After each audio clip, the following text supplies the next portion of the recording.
ሰላም ለእናንተ ይሁንላችሁ ውድ የመንግስቱ ወንጌል ዓለም አቀፍ ቤተክርስቲያን ተመልካቾቻችን በጂሰስ ቲቪ ኢትዮጵያ የምታዩ የምትመለከቱ ውድ እግዚአብሔር ቤተሰቦች በድጋሚ እንኳን አደረሳችሁ ለፋሲካ በዓል ማለት እወዳለሁ።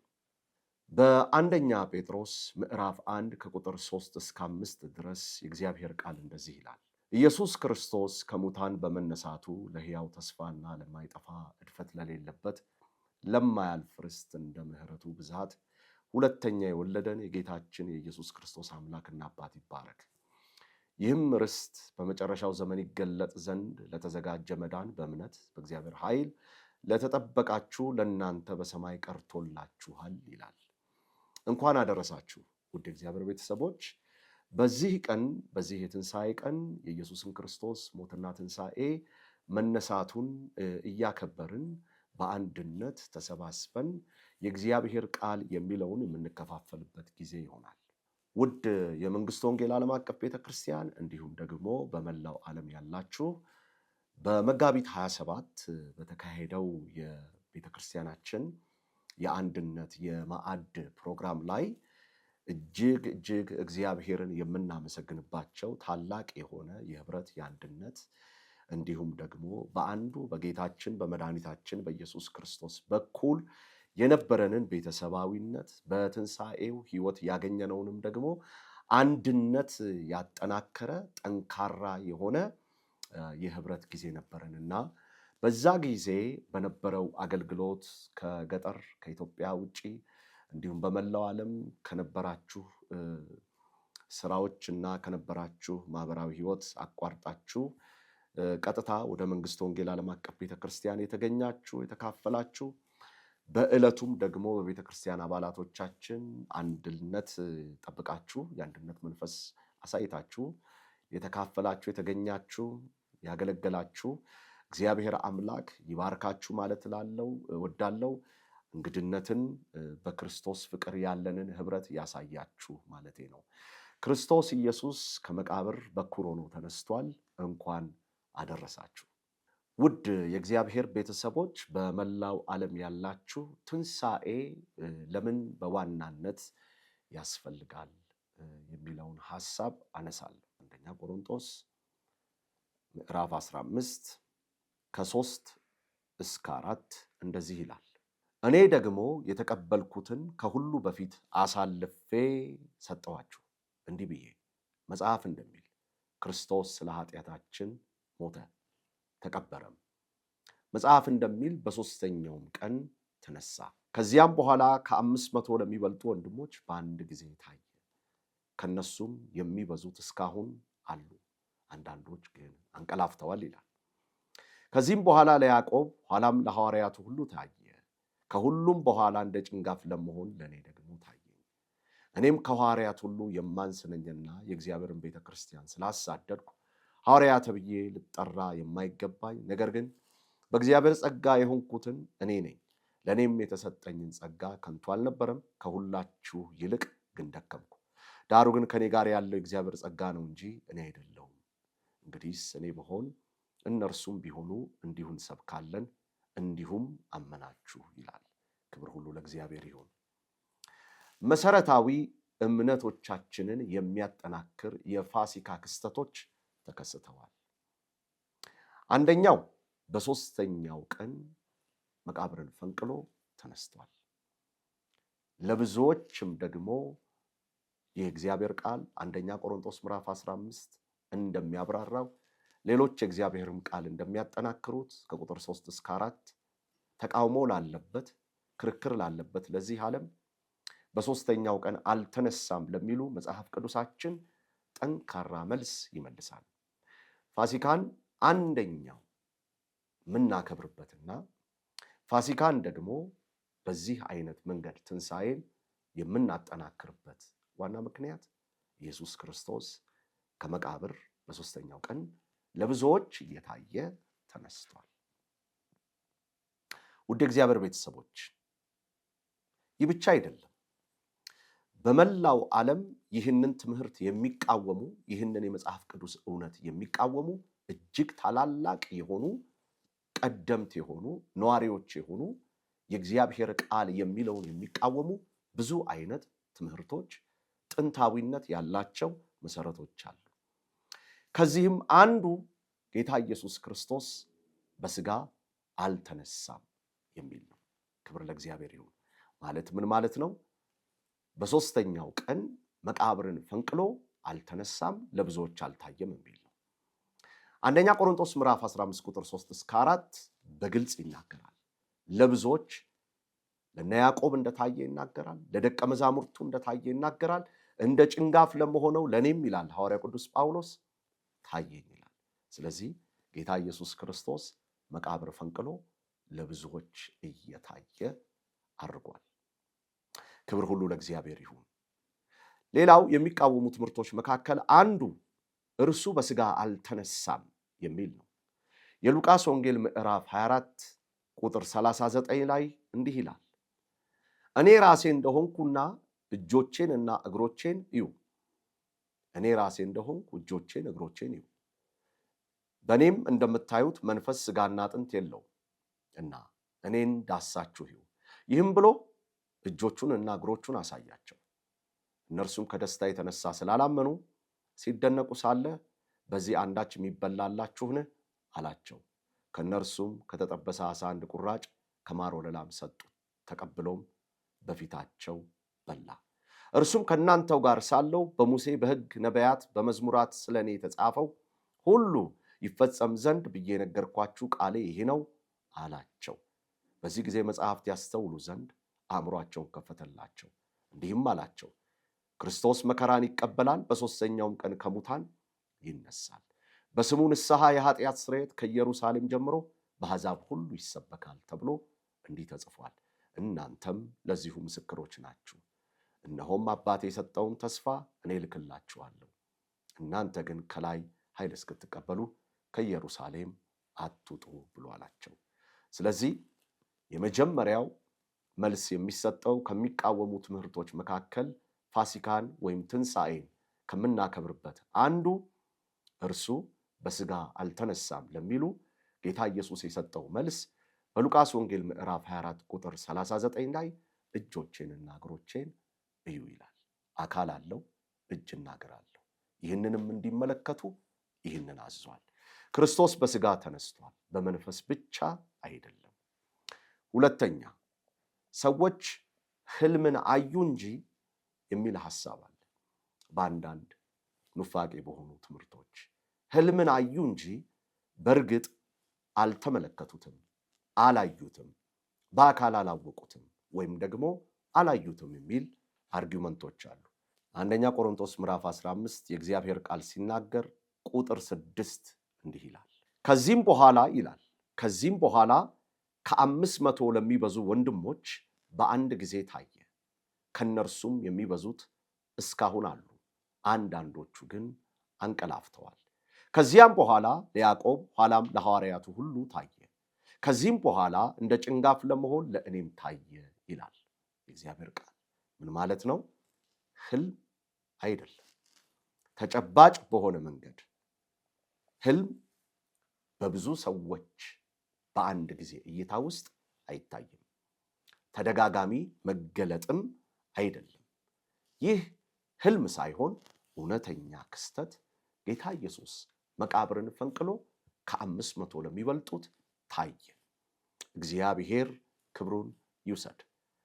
ሶስተኛው አካሉ ተሰረቀ የሚል አካሉ ተሰርቋል የሚል የተለያዩ የሐሰት ትምህርቶች አሉ። ምን ማለት ነው? ትንሣኤን ላለመቀበል የሚደረጉ የተለያዩ የጥንታዊነት ይዘት ያላቸው ወይም ደግሞ የቆዩ የሰነበቱ የሐሰት ትምህርቶች አሉ። ከዚህም አንዱ በጣም በግልጽ ከሚናገሩት ምንድን ነው? አካሉ ተሰርቋል የሚል ነው። የማቴዎስ ወንጌል ምዕራፍ 28 ከቁጥር 13 እስከ 15 እንደዚህ ይላል። ከቁጥር 11 ጀምሮ ላንብበው። ሲሄዱም ሳሉ እነሆ ከጠባቂዎች አንዳንዶች ወደ ከተማው መጥተው የሆነውን ሁሉ ለካህናት አለቆች አወሩ።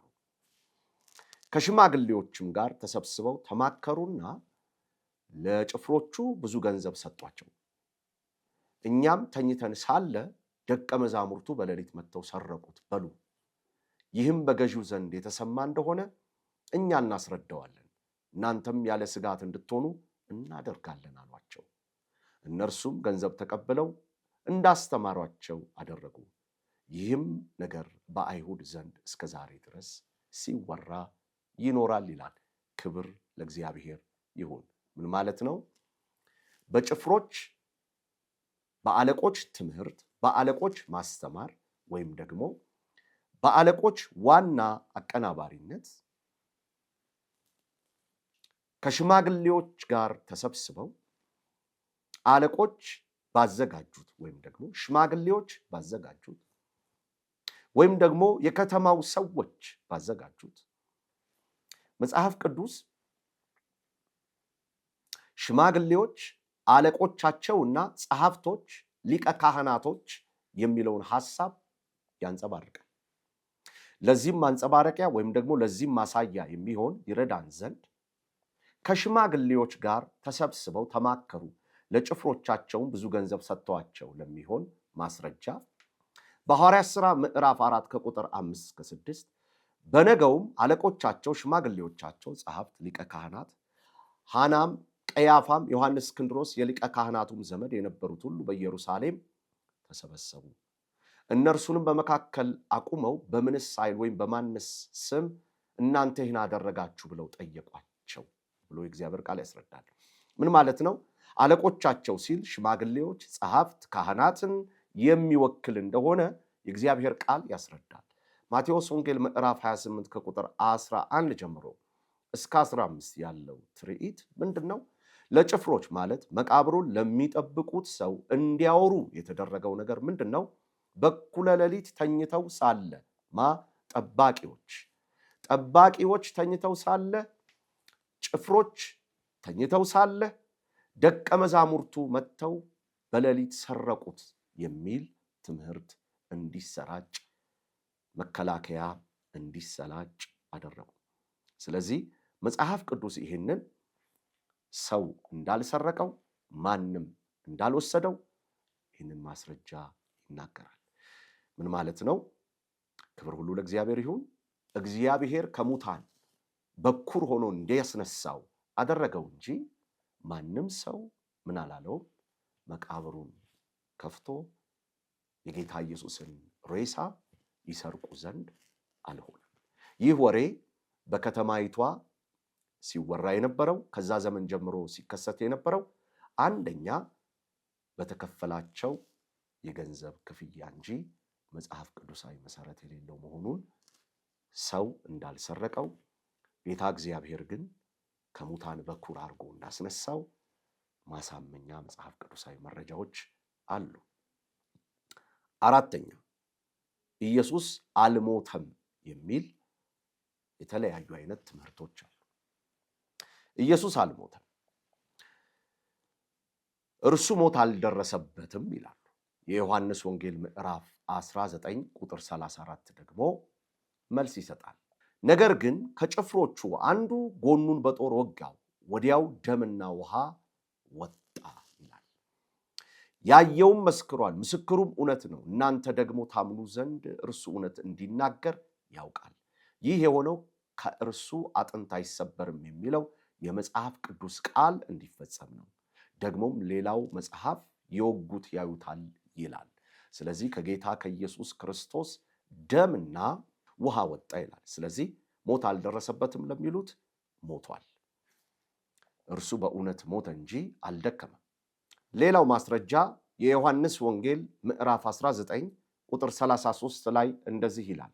ወደ ኢየሱስ በመጡ ጊዜ ግን እርሱ ፈጽሞ እንደሞተ አይተው ጭኑን አልሰበሩትም።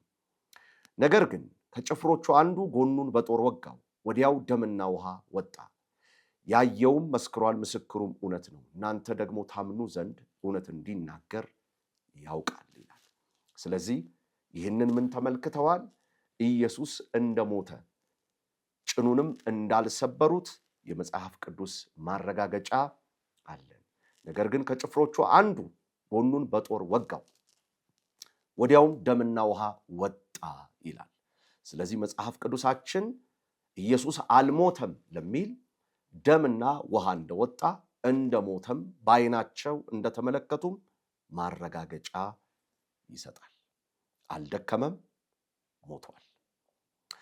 ውድ እግዚአብሔር ቤተሰቦች እንደገና ደግሞ ሌላ ማረጋገጫ መስጠት እፈልጋለሁ።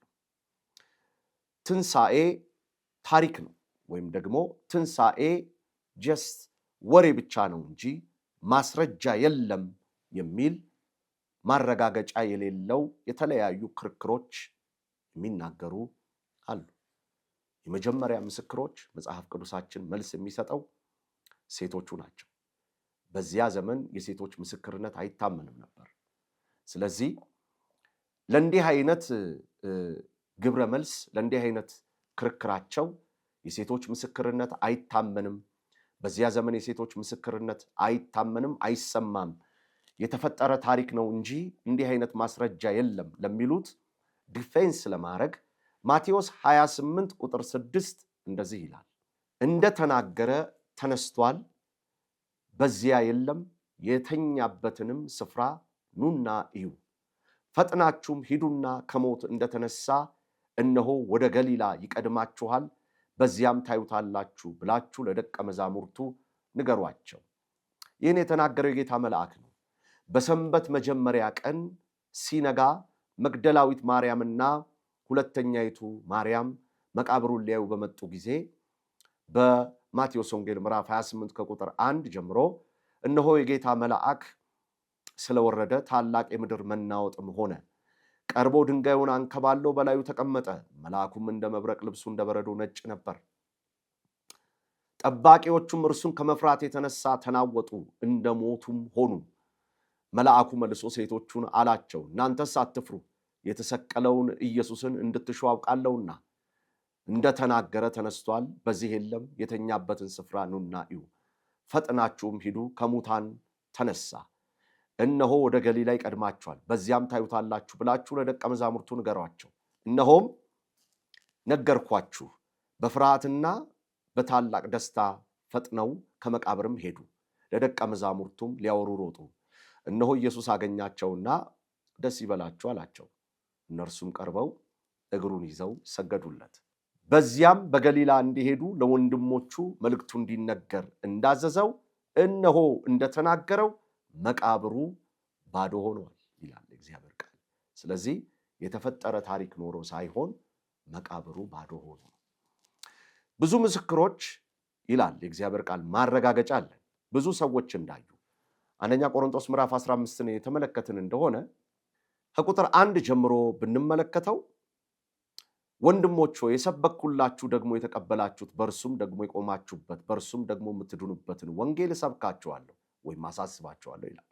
በከንቱ ካላመናችሁ በቀር ብታስቡበት በምን ቃል እንደሰበኩላችሁ አሳስባችኋለሁ። እኔ ደግሞ የተቀበልኩትን ከሁሉ በፊት አሳልፌ ሰጠኋችሁ፣ እንዲህ ብዬ መጽሐፍት እንደሚል ክርስቶስ ስለ ኃጢአታችን ሞተ ተቀበረም፣ መጽሐፍ እንደሚል በሦስተኛውም ቀን ተነሳ፣ ለኬፋም ታየ፣ በኋላም ለ12ቱ፣ ከዚያም በኋላ ከ500 ለሚበዙ ወንድሞች በአንድ ጊዜ ታየ። ከነሱም የሚበዙት እስካሁን አንዳንዶች አንቀላፍተዋል። ከዚያም በኋላ ለያዕቆብ ኋላም ለሐዋርያቱ ታየ። ከሁሉም በኋላ እንደ ጭንጋፍ ለመሆን ለእኔ ደግሞ ታየኝ። እኔ ከሐዋርያቱ ሁሉ የማንስ ነኝና የእግዚአብሔርን ቤተ ክርስቲያን ስላሳደድኩ ሐዋርያ ተብዬ ሊጠራ አይገባኝም ይላል። ውድ እግዚአብሔር ቤተሰቦች እቀጥላለሁ። ቁጥር 12 ላይ ክርስቶስ ከሙታን እንደተነሳ የሚሰበክ ከሆነ ግን ከናንተ አንዳንዶቹ ትንሣኤ ሙታን የለም እንዴት ይላሉ? ትንሣኤ ሙታን ከሌለ ክርስቶስ አልተነሳማ። ክርስቶስ ካልተነሳ እንግዲህ ስብከታችን ከንቱ ነዋ፣ እምነታችሁም ደግሞ ከንቱ ናታ። ደግሞ ክርስቶስን አስነስቶታል ብለን በእግዚአብሔር ላይ ስለመሰከርን ሐሰተኞች የእግዚአብሔር ምስክር ሆነን ተገኝተናላ። ሙታን የማይነሱ ከሆነ እርሱን አላስነሳው። ሙታን የማይነሱ ከሆነ ክርስቶስ አልተነሳም። ክርስቶስ ካልተነሳ እምነታችሁ ከንቱ ናት፣ እስካሁን ድረስ በኃጢአታችሁ አላችሁ።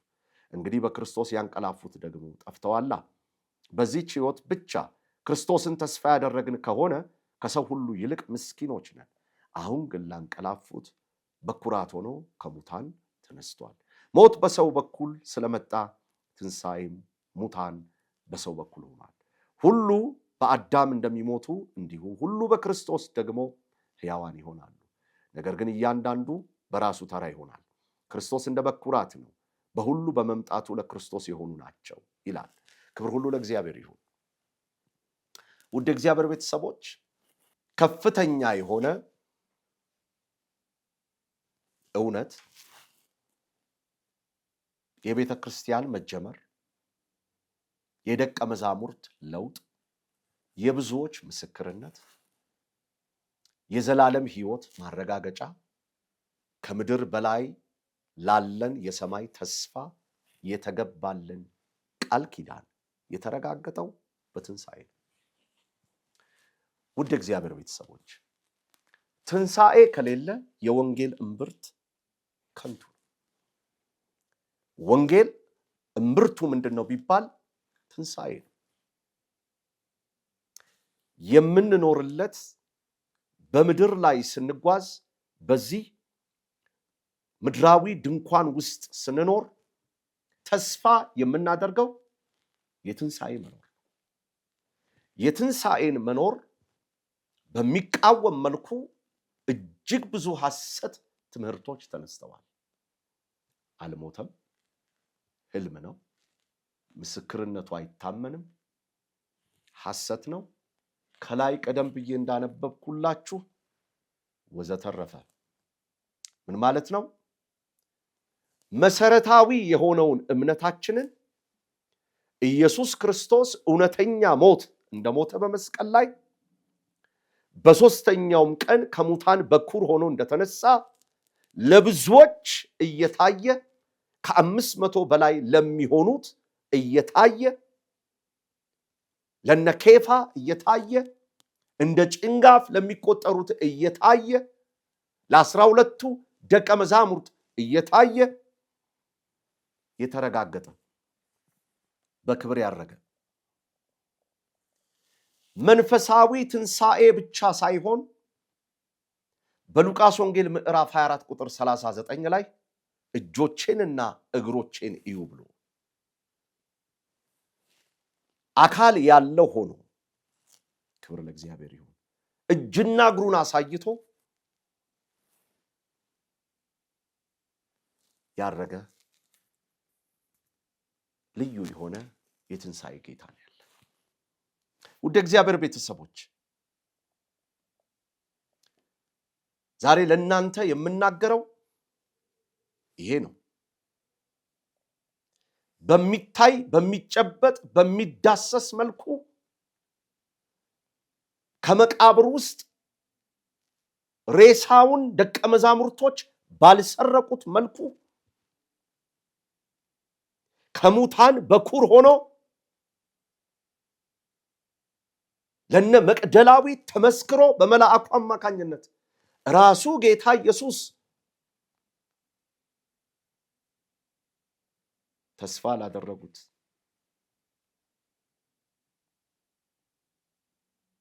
ራሱ ጌታ ኢየሱስ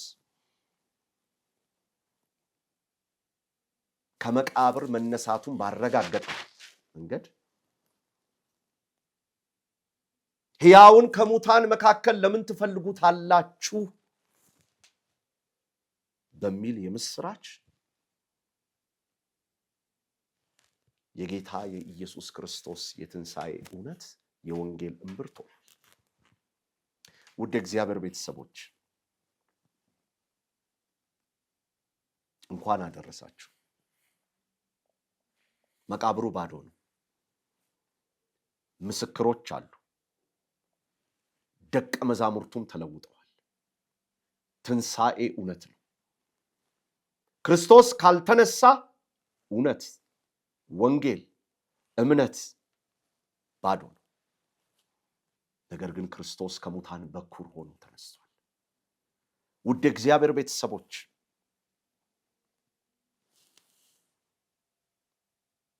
ውድ እግዚአብሔር ቤተሰቦች እንኳን አደረሳችሁ ስንል ለጌታችን ለመድኃኒታችን ለኢየሱስ ክርስቶስ የትንሣኤ ፕሮግራም አንድ ነገር ልታረጋግጡ ይገባል። በክርስቶስ ኢየሱስ ያመናችሁ ኃጢአታችሁ በመስቀል ላይ የተከፈለላችሁ የዘላለም ሕይወት ይኖረንና ይኖራችሁ ዘንድ ተረጋግጧል ማለት ነው። በዚህ ምድር በስጋ ብትደክሙም እንኳን በዚህ ምድር በህመምና በስቃይ በእንግልት ብትደክሙም እንኳን የዘላለም ሕይወት አላችሁ እያልኩ ነው። የተረጋገጠ የወንጌል እምብርት ነው ትንሣኤ እያልኩ እንኳን አደረሳችሁ። የምንወዳቸው ክርስቲያን ቤተሰቦቻችን ወደ ጌታ የሄዱት መዳናቸው የተረጋገጠ ነው። የተረጋገጠ ነው። የዘላለም ሕይወት ይኖራቸዋል። የተረጋገጠ ነው። ለምን? ክርስቶስ ከሙታን በኩር ሆኖ ተነስቷላ።